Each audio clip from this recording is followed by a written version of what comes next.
قال نبی صلی اللہ علیہ وسلم حق المسلم علی المسلم ست اذا لقیتہ فسلم علیہ۔ محترم ناظرین کرام، ابو ہریرہ رضی اللہ تعالی عنہ حدیث کے راوی ہیں۔ نبی کریم صلی اللہ علیہ وسلم نے فرمایا، ایک مسلمان کے دوسرے مسلمان بھائی پر 6 حق ہیں۔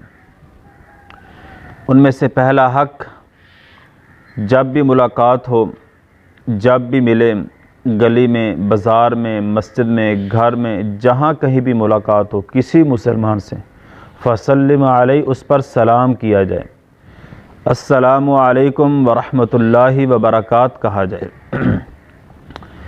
محترم ناظرین کرام، سلام اللہ رب العالمین کے ناموں میں سے ایک نام ہے، اور یہ پاکیزہ کلمہ ہے اور دعائیہ کلمہ ہے۔ جب ایک مسلمان اپنے دوسرے مسلمان بھائی کو سلام کرتا ہے، السلام علیکم ورحمۃ اللہ وبرکاتہ کہتا ہے، وہ اپنی طرف سے یہ گارنٹی دیتا ہے اب تیرا مال محفوظ ہے، اب تیری جان محفوظ ہے، اب تیری عزت محفوظ ہے، ہر چیز اب تیری محفوظ ہے، میری طرف سے تجھے کوئی نقصان، کوئی پریشانی نہیں آئے گی۔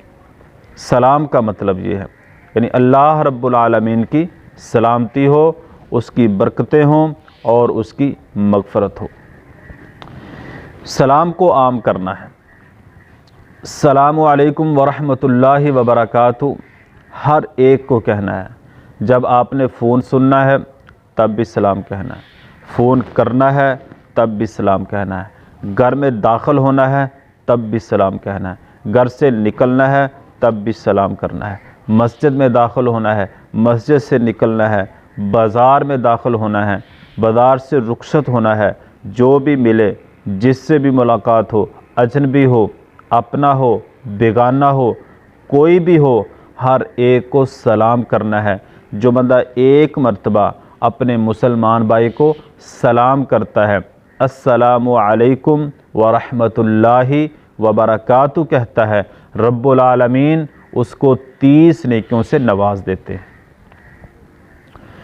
محترم بھائیوں، ایک دن میں ہماری کتنے بھائیوں سے ملاقات ہوتی ہے، ہم ملتے ہیں، فون کرتے ہیں، فون اٹینڈ کرتے ہیں، تو ہر دفعہ اپنی زبان سے یہی کلمات ادا کریں۔